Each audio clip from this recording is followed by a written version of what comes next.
The latest news, national issues, the political scene, and conversations with prominent personalities. All these firsthand at the forefront.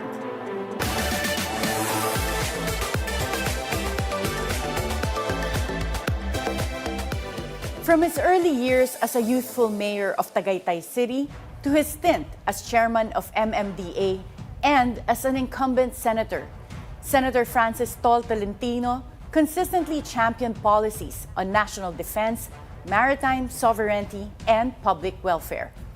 His extensive international legal background, military education, and experience in governance have shaped his approach to legislation, particularly in securing the country's territorial rights and improving essential services. As he seeks re-election, what key priorities and legislative reforms does he plan to pursue for the country's future? Let's head on straight to the mind and heart of our Politiko in Focus, Senator Tolentino. His first time at the BNC studio, the Senate Majority Leader, Senator Tol Tolentino. Good morning, Senator Francis. Morning, maayong buntag. Good morning, ma'am. Senator Francis, this is my favorite part when we do a profile interview. We'll be showing you pictures on our LED and tell us what these pictures mean to you. Okay. So first, we'll start with this picture. Okay, you can see it from here. Okay. Oh. So these are your parents, Isaac and Elena Tolentino. Yes. How would you describe your father, who was the longest-serving mayor of Tagaytay? Loving and guidance completed, especially when I prepared for the bar exams. Siya po talaga yung... Siya ba yung inspiration niyo po kung ba't kayo nag-lawyer? Yes. So when to wake up, what to do after waking up, when to study, and how to study. Ah, wow. And your Especially mother? remedial law and criminal law. Mother, loving and caring, still alive. Pareho po silang loving and caring. Sino po sa kanila ang strict? Mother siguro. Mother. Sino po ang pinaka-close ka kung meron man Pareho difference? naman. Pareho lang. And let's look at this next picture. This is the legal symbol of the Philippine Army. So a lot of people don't know that you also have a military education. Yes. Bakit niyo po naisipang mag-legal education na military education pa? I was toying with the idea then of entering the military service when I was young. In fact, I was enrolled in a school na dito sa Quezon City. I first donned the military uniform at the age of, I think that was 10. There's 10 years this old? Far East Military Academy. I was there for a year. I was a staff sergeant. Wow. Nakagala uniform din kami pag may parade. So the first time I saluted in a military parade when I was at the age of 10. Wearing a gala uniform. Parang yung sa PMA. Opo, yeah. Yes. And everything. So anyone in your family inspired you to enter the military or sarili Hindi niyo naman. pong... Sarili ko lang Sarili yan. mo Oo. lang. Ang galing. But my dad was an ROTC Corps Commander before. And what did that teach you, being in the military? Siguro discipline. How to fix your bed, beddings, your clothes, plancha, maglaba, at a young age. Ilang oras po kayo nagigising? Ay, maaga yun. May alarm sa school noon. Tumutugtog noon. Hindi ko makalimutan yung labamba yung tugtog noon ang aga. Gising ka na. Mga 4 a.m. or mga 5 naman mga po? ganun, Mga 5. Tapos jogging na yun. Jogging Gano'n po na. kayo katagal na nasa... A year? A year. A year, oh. Okay. And talagang, would you say, this shaped your... Well, at least you still have this passion for national security because you went to study in the National Security Administration sa National Defense College. Then went to the General Staff College, etc., etc. And a lot of people don't know that you're a brigadier general in the military reserve. Yes. Ano po yung role nyo as a reserve? As a brigade commander, take care of the battalions, my officers. Kamanaba ako Caloocan, Malabon, Navotas, ito sa Metro Manila. So, in some portions of Bulacan, may mga tiga Bulacan din doon. So, we take care of the reservists, the ROTC cadets of the said area. So, kung may gera po, let's say, kahit may calamities, theoretically, kahit calamity, so parang pwede we have kayong served, we have done. You have done that, Yes, and you have a uniform. Yes. Pagka po ba nagkagera, ready ka na lumaban? Oo naman. You're also Oo naman. trained to do that. Oo naman. I've been espousing the revival of the ROTC program ever since. Okay, Since ang day galing one. naman. I've started the ROTC Games for the last 2 years nationwide, modesty aside. Wow. Next picture, this goes to your legal education. So you went to 3 different foreign universities. Does this mean that you took up a Master's of Law 3 times? Yes. So isang taon po yun? Yes. Why? Ano lang talaga. Mahilig lang talaga kayo mag-aral. Pero nauna ko doon, wala na lang siguro sa records, di ko na nalalagay. Once upon a time, I studied in The Hague Academy of International Law. As I've stayed in the Netherlands for 6 months. I'm familiar with the Wow. place. So you also studied in The Hague. Yes. What did you study there? Public International Law. Public But that was a International short-term Law. program. Okay, so hindi naman po siya degree. Hindi. But for these different schools, you also went to Columbia University, Ann Arbor, Michigan, and then University of London. Talagang tigo 1 year po yan. Yes. Yung parents mo ba, hindi po nag-complain? I took Hindi naman. Masters of Law in Harvard Law School and magastos po siya. So, hindi ka ba sinabihan ng parents mo, Tama na. tama na? Then I took the bar in New York. Yes, opo. I also did that, but I didn't take 3 Masters of Law. So, ano po yung pinakamahirap na subject for you? Because you took different specialties. Siguro yung these 2 different constitutional law. schools. Constitutional law. And then yung mga latest would bring me to digital internet law, which is hard for a non-techie. Would you say that you're able to use? Worth it po ba yung 3 Masters of Law Oo niyo? naman. Nagagamit niyo po ngayon sa Senate? Oo naman. When crafting legislation, especially with international law implications, nakakatulong. Susulit naman po Yeah. yung haba ng aral niyo. Let's look at the next picture. A lot of people don't know that you're the president of the Samahan ng Kickboxing sa Pilipinas. Why kickboxing? It's a new sport coming from taekwondo, karate. So we nurtured it from the start. Marami tayong mga athletes coming from the north, Kalinga, Baguio, Apayao, Mountain Province. So we endeavored to make this as an Olympic sport, pero mahaba pa yung proseso. So may mga nanalo na tayo, and then a lot of boxers, especially the females, adaptable sa boxing, less the use of your feet and knees. So meron tayong napasama sa Olympics, si Hergy. So hindi lang gagamitin yung pass. So why kickboxing? Because we endeavor to create new sports, and I included this sa ROTC program. Wow. And how long have you been into kickboxing? Do you do kickboxing yourself? Hindi na siguro, hindi na tayo agile. So we just help the organization develop new athletes, yung may mga potential. How long? Years. Since its inception, perhaps. But you used to do kickboxing. I used to do karate. Karate po. Ang galing You have so many dimensions that people don't know about. And you're very athletic din po pala. Let's look at the next picture. And this is in Tolentino, Tagaytay. Is this place named after you? Or hindi po ba tama yung Hindi, picture? not exactly. Okay, not Not exactly. exactly, oo. Okay, so I think what they were aiming for is to show a picture of Tolentino, Tagaytay. Oo. And we're curious if that is named after your family po. My grandfather, they were the first to migrate coming from Batangas. Yung grandfather ko from Tanawan, Batangas. So nilalakad lang nila yung Tagaytay, nagkakabayo lang sila. Sila yung mga first traders doon. So they were the first to settlers doon sa area. So yun na yung nakagawian. So sila ata magkakapatid, 10 ata sila eh. So ang dami nila. So doon na sila raise ng families nila. So ang galing, you're talagang Before kayo the war po pa yung yun. isa sa mga nauna Yeah, sa po. Tagaytay. Before the war so, pa yun. our researchers tried to find a picture of Tolentino. Kung hindi Sa palengke ito po po, yung yung palengke. palengke, kung doon. Opo, yung palengke. City Market, yung bahay po namin tabi ng palengke. Ito po ba yung malapit papunta sa, naalala ko yung pag may satellite ka nang nakita, tapos papunta na sa Alfonso na portion No, bago that's doon. a different one. That's a different Mendes palengke. Crossing. Yun yung pag-approach mo ng coming from Santa Rosa, yung unang-unang palengke sa right side. Yung maraming flowers. Yun na yun. Okay. Ang galing So talagang back in the, would you say, 60s? Or Ay, ano yun? Before the war pa ho yun. Before the war. Talagang Oo, unang-una before the war pa yun. Ang galing. Okay. Tagal na ho yun.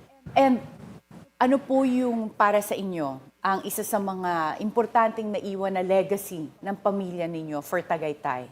Because you have a father that served as the longest mayor and kayo rin po nag-mayor for Tagaytay.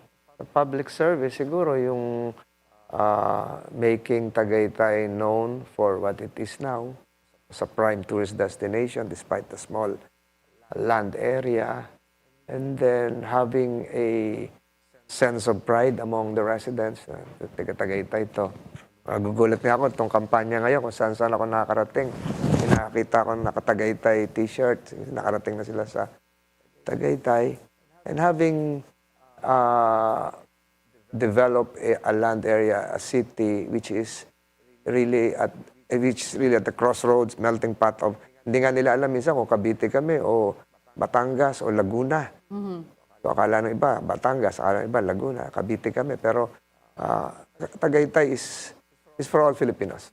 Would you say that your family played a big role in making Tagaytay a tourist destination? Modesty aside, siguro lahat ng taga-Tagaytay, hindi lang naman kami. Yung mga nagtatanim ng pinya, yung mga nag-aalaga ng baka, yung mga nagtatinda sa palengke, sa mahogany. So lahat sila, we cannot claim that. Okay. Uh-huh.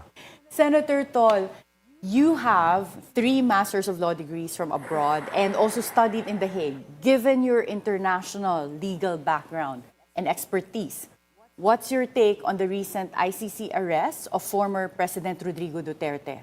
But before you answer that question, we'll take a short break. At the forefront, we'll be right back.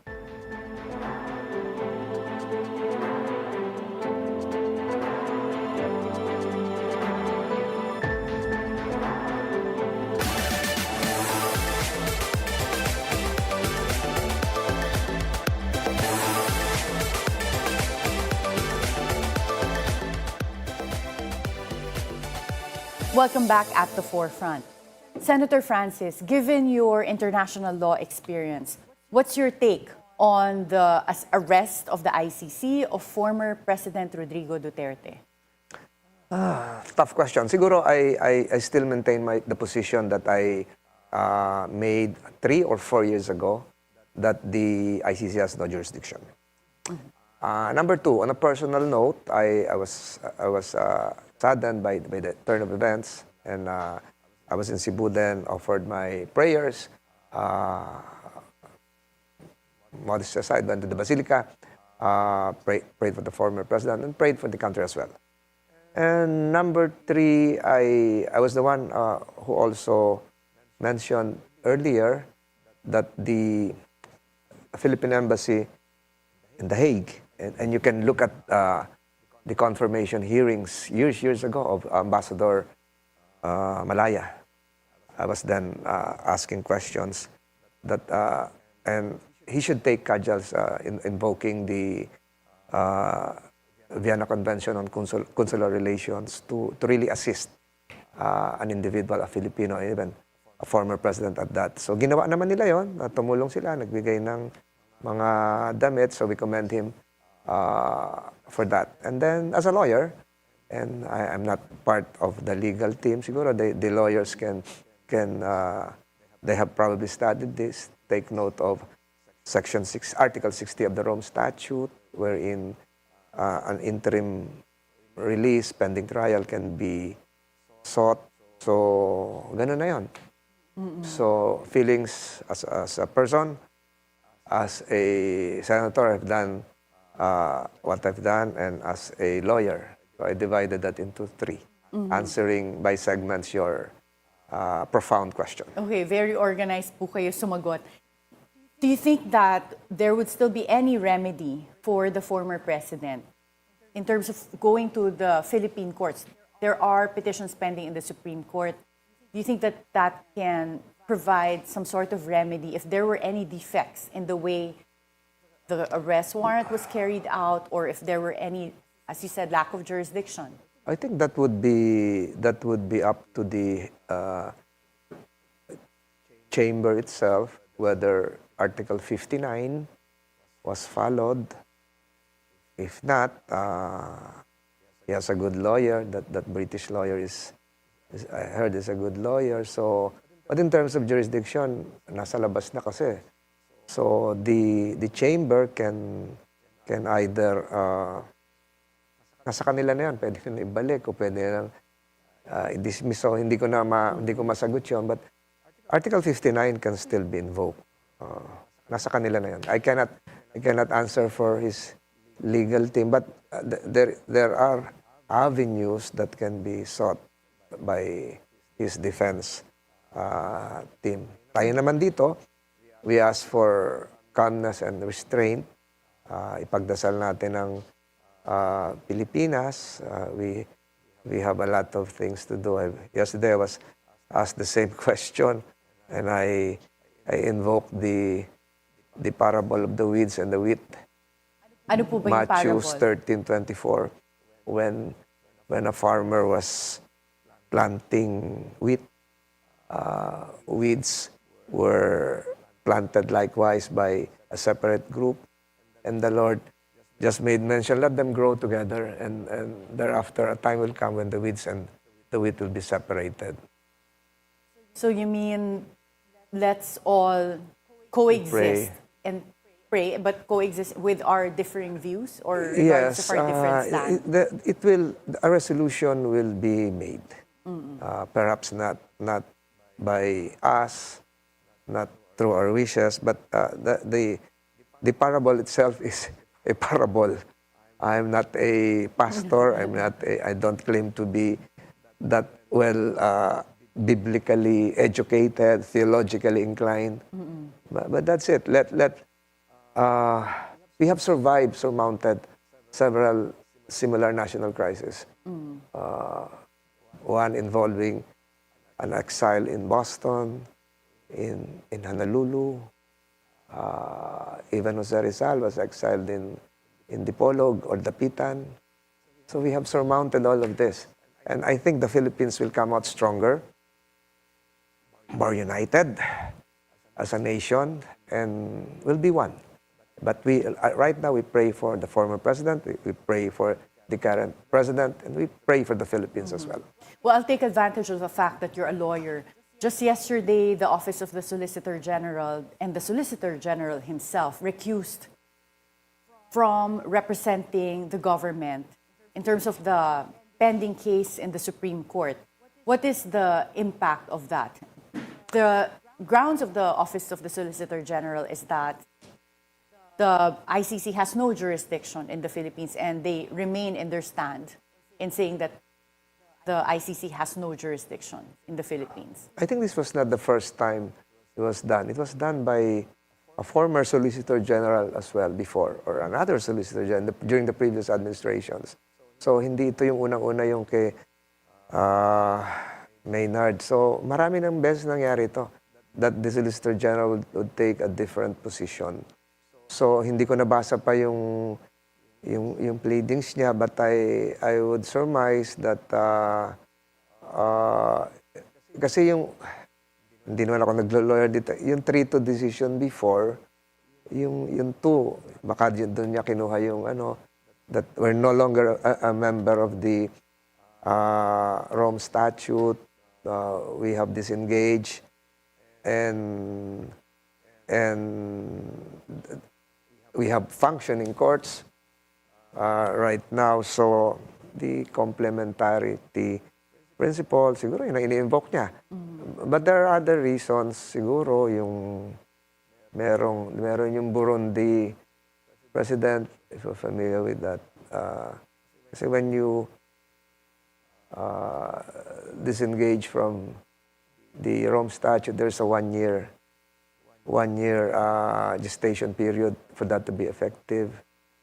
So, yung sa Burundi, within that 1-year period, after 2 days, they filed the case. Yung sa atin, we disengage was that 2018 or 19? 29, yes.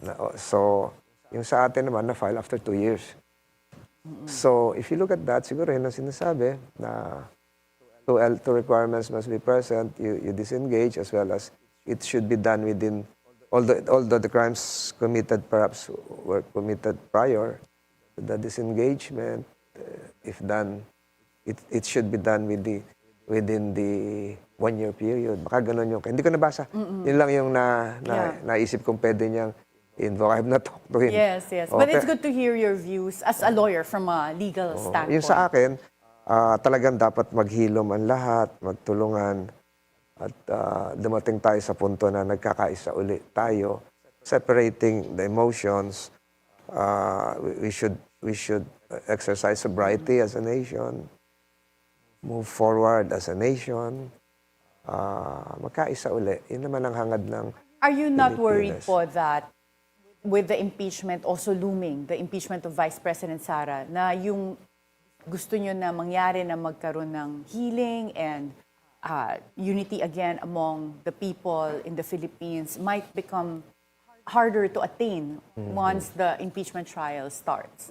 You're probably right, pero I wouldn't want to dwell on the specifics kasi magiging baka trial judge ako. Yes. So, I dare not speak on mere speculation. So, perhaps tama ka. But then again, that's another patch of wheat that can be separated from the weeds. So, let's just pray. Isa lang naman ang Pilipinas. Ang dami nating problema. Ang dami nating problema. Presyo ng kuryente, presyo ng... Yeah, I was thinking about this. On my way to the studio today, it was traffic. So naisip ko, paano, ang dami pa rin yung problema natin sa araw-araw, nandyan pa rin, despite all of these issues. And I think it's very important that Traffic. yung mga problema natin na ilang taon nang nandyan pa, Should address that. ma-address po. And Senator Bato de la Rosa has requested the protection of the Senate should an ICC warrant of arrest issue. As a sitting senator, what is your stand on this? Should there be courtesy for senators? When it comes to arresting them, I know in the Senate premises, there's always been a rule in Senate na bawal magposas at mag-aresto ng tao sa loob ng Senate premises. So to clarify this, there was a time na gusto ni Senator De La Rosa engage ako na lawyer niya, pero napalitan na ako eh. Years ago po ito. Years ago bago pa ka po yun. mag-senator. And, sa Senate nata ako noon, pero ngayon para napalitan na niya ako ni Mr. Roque. So, I think I overheard the Senate President saying something about that likewise. So, hindi ko lang natapos yung press conference niya kahapon kasi nasa Tarlac ako. So, let the Senate President decide. On the administrative side, he being in control of the premises on how this would evolve kasi the Senate is not in session. But institutionally, respect has been shown on the part of law enforcement authorities that the Senate is hindi naman untouchable or a sacred hallowed institution in terms of enforcement of laws. So, I cannot speak in behalf of the Senate President. Siguro siya yung magpaliwanag nito. He being in control of the Senate's Sergeant at Arms, the facilities, the institution physically itself. So, siya papaliwanag. But I can also commiserate with the predicament of a colleague kung ano man yung nararamdaman niya if there is an impending arrest. And I do remember that there were times in the past, like even Senator Trillanes, he stayed in the Senate premises when I think there was, I can't remember if there was a warrant of arrest, but even Senate President Cheese mentioned this, that they respected that years ago when it was Senator Trillanes, and he was not arrested in Senate premises. I think he stayed there for over 2 weeks, from what I remember. Duterte supporters have taken to the streets for prayer rallies and gatherings in support of former President Duterte and also questioning his arrest.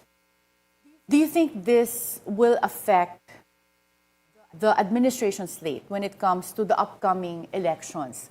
We saw in the recent surveys that when the data was taken after the impeachment of Vice President Sara, there was a decrease in yung mga points po ng mga admin candidates. And now, with this recent arrest, do you think it also will have a negative effect on the administration slate? But before you answer that question, Senator Francis, we'll have to take a short break. At the Forefront, we'll be right back.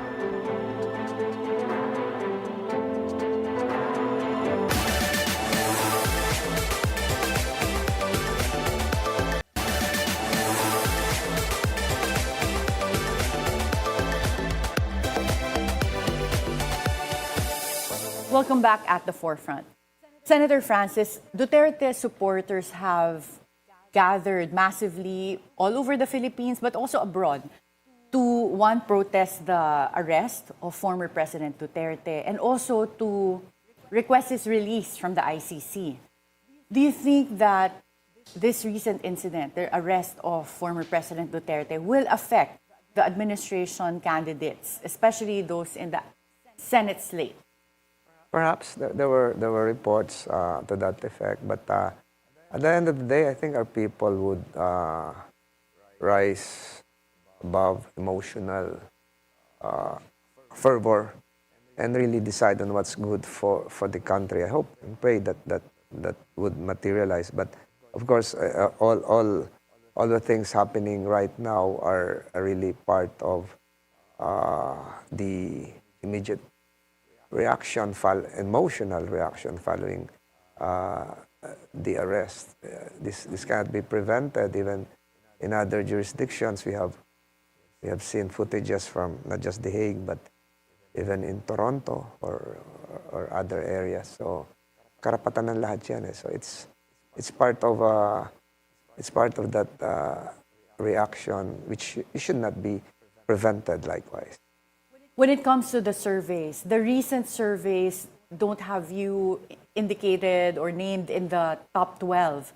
Are you worried about this? It's always been my case ever since, but I still work hard, still present myself as a candidate of worth, still work hard. And I do remember po nung, was it 2019? You were also, I think, performing similarly in the surveys. Yeah. Hindi po pumapasok sa top 12 or nasa border, but then you made it. So, based on that experience, hindi po kayo nag-aalala? Siyempre mag-aalala ka rin, pero you work hard. You work hard. You double time. You left or opted out of PDP Laban because of this issue on maritime sovereignty over the West Philippine issue. Can you explain because I was, ang sa akin, I have to be forthright now. We deal with China not on a bilateral basis, but we deal with that issue on a multilateral basis. We engage Japan, engage South Korea. I've been invoking that. That's why I was also at the forefront of the approval of that reciprocal access agreement with Japan. And I was the one who espoused our multilateral exercises with Australia, not just the United States, Australia, Japan, the Philippines, and moving forward to include likewise New Zealand and yung mga nakapila pa, Germany and France. So sa akin, since the issue here, the West Philippine Sea issue, involves an international treaty, the law of the sea, it should involve all the signatories to that said treaty. It's not just one nation talking to each other, because this is an international trade route. It involves access to a route that involves billions of dollars international trade, and hindi yun yung naging dahilan. Sabi ko, ang kausap natin dito ay ang buong mundo, hindi lang ang China. That's the reason why I opted to resign from the PDP. Because you think that they don't espouse the same view. Yes. But politically, wala po kayong issues with members of the PDP Laban, including the former president. We talked lengthily before I stepped out. Sabi ko, ito ho yung, ever since naman, I've been consistent. We talked to Malaysia, we talked to Indonesia, we talked to Vietnam, the whole ASEAN. So, nakataya po kasi rito, hindi lang yung pag-aari natin sa West Philippine Sea, kung hindi yung pakikipag-ugnayan natin sa buong mundo. You are the author of the Philippine Maritime Zones Act. Yes. What will this do for the country in terms of improving our position when it comes to that dispute in the West Philippine Sea? Well, for the first time, the words West Philippine Sea is now enshrined in a Philippine legal document. Republic Act 12064, yung Philippine Maritime Zones Law. Dati, kwento-kwento lang yan, executive order, may nalagay, pero ngayon nasa batas na. We enshrine likewise the 2016 Hague Arbitral Ruling. Nandun na yun. So, ngayon, niliwanag din natin kung sang-ayon sa Law of the Sea, kung saan talaga yung boundaries ng territorial sea, contiguous zone, exclusive economic zone, based on the existing Law of the Sea na pinaghirapan. Panahon pa rin na Senator Tol Tolentino yun. Yung Law of the Sea 1, Law of the Sea 2. So, this has been almost 2 decades in the making. Yeah. Natatag na natin. It will result in not just our compliance with the Law of the Sea, it will result in respect. It will result in the proper mapping and delineation of our entitlements. And it will result in a more stable and secured Philippines. Not just in terms of boundaries, but our entitlements when it comes to marine, mineral resources, and others. And is it accurate to say that even if the Philippines has no resources at the moment to develop any of those islands within the territories of the West Philippine Sea, that this law would strengthen our position? Correct. That we are claiming and recognize that those are our territories? Correct. It's our badge of international respect. Senator Francis, we will give you 3 questions where you can answer with your top 3 answers. So this is get to know you better and to get to know your position when it comes to certain issues. Yes. So first, can you share with us your top 3 accomplishments as MMDA chairman? Pagbubuhat ng sarili mo. I was the first to conceptualize, and I have a hard copy of this, the Skyway. I call it the Sky Bridge. Sky Bridge. Alin po yung Sky Yung Bridge? ginagamit nyo ngayong Skyway. So kayo po ba ang nag-conceptualize nun? 2012. And then pina-PPP po. I produced a book called Sky Bridge. So that's now the Skyway. So this Of course, is there even were ahead, there were studies made before, but the exact alignment and configuration was produced, modesty aside, by me 2012. Oh, wow. And so then, yung mga Skyway na ginagamit from namin Naiya ngayon, to Balintawak. Yes. But this was apart from the first Skyway na short lang yung from South Luzon Expressway that goes to Naiya? an area in Makati. No. That's Buendia, yeah. Yes. Ito yung malayo na. Okay. Ang galing. From Buendia. And then, number 2, siguro yung Pasig River Ferry. And then the integrated bus terminals, if I can still remember. Nandun yun, yung PITX. I established the first one near PITX. And then perhaps itong mga bicycle lanes, your motorcycle lanes, your EDSA vertical gardens, Pasig River Ferry System. So, ang dami pala. Nakalimutan na yung iba. Oo, pero madami in terms of solving the traffic problem. But when it comes to traffic, this is a perennial problem. Ano po yung nakikita niyong solusyon na kailangan pa, na hindi pa rin nagagawa ng gobyerno? Traffic should not be approached as a traffic per se problem. It has to be tied up with urban planning. So, kita mo itong EDSA. EDSA is not just, MMDA has no complete authority when it comes to urban planning. EDSA is traversing 6 LGUs. Makati, Pasig, Mandaluyong, Quezon City, Caloocan, even marami yan. So, iba't iba yung mga urban planning ordinances nila. So there has got to be a way to centralize all of this that would enable urban planners to really push forward effective urban planning measures. So, nakikita ko nga, filed a bill in the Senate na enabling all LGUs. I filed a bill creating the Metro Naga Development Authority.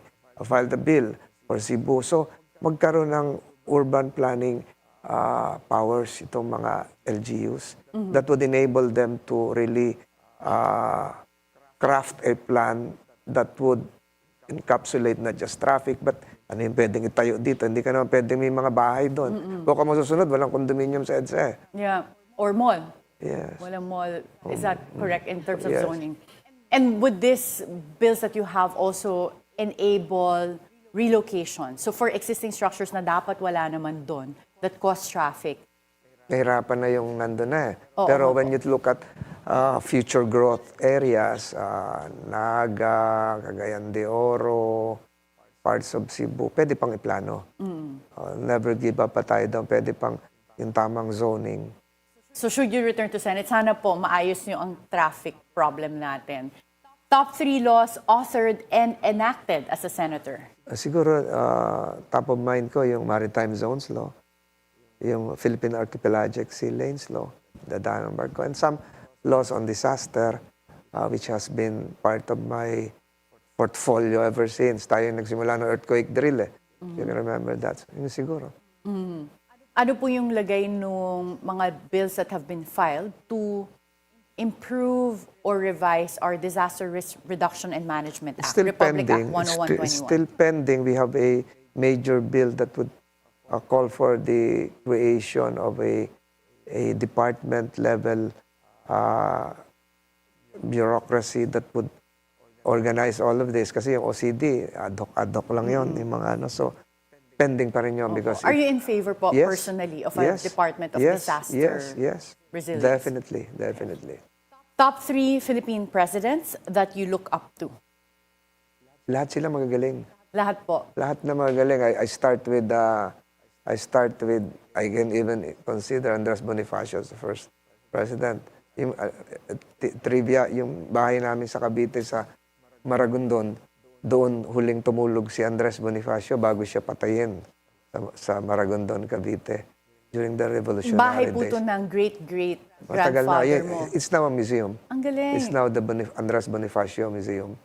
So, lahat sila magagaling. Kaya ako, gusto ko lahat ng presidente tulungan at maging matagumpay kasi sila yung kumakatawan sa pamunuan ng Pilipinas. Ngayon po, we will ask you by giving you 2 choices and then you have to pick one without explanation po. We just want to get to know you better. So, number 1, People's Park or Picnic Grove? Pareho siguro. People's Mahirap Park. pumila. People's Park because I was the one who redeveloped People's Park. Oh, wow. Balay Dako or Sonia's Secret Garden? Pareho siguro. Una ko narating yung Sonias. Although not part of Tagaytay. Good lady entrepreneur. She formerly worked sa London ata. Talaga? I didn't know that about... So, Sonia talaga Yeah, po ba yung pangalan niya? Nilagang bulalo or tawilis? Tawilis siguro. Tawilis.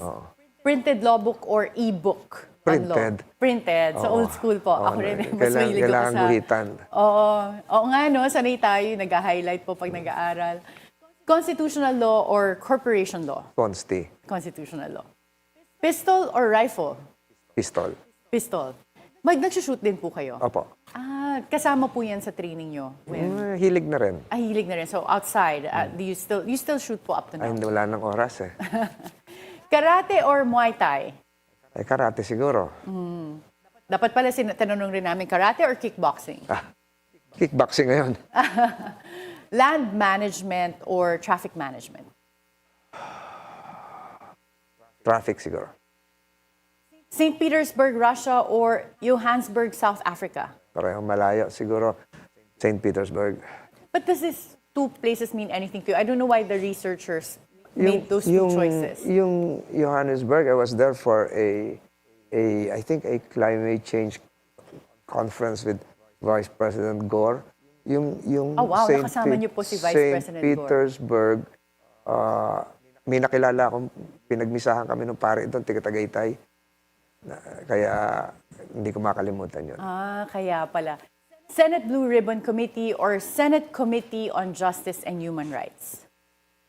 Parehong ano yun, pero marami akong nagawa rin sa Justice and Human Rights, especially creation of courts, and then yung sa JBC, yung appointment of justices and judges. What can Senator Francis Tolentino distinctively offer to Filipinos if given the chance to serve again in the Senate?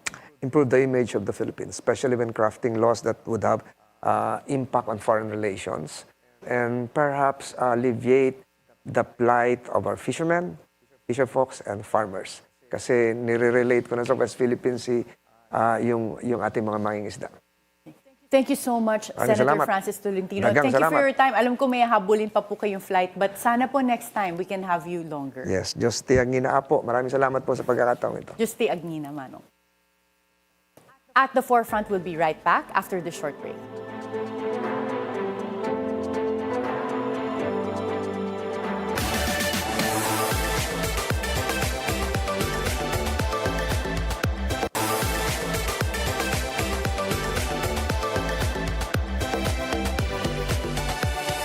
Welcome back at the Forefront.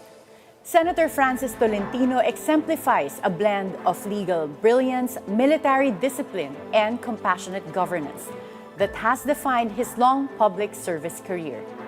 His legal achievements, dedication to national security, and civic progress resonates with the aspirations of many Filipinos.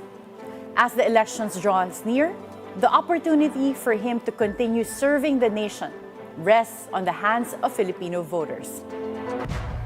Be timely informed, be insightful of the news. Always stay at the forefront.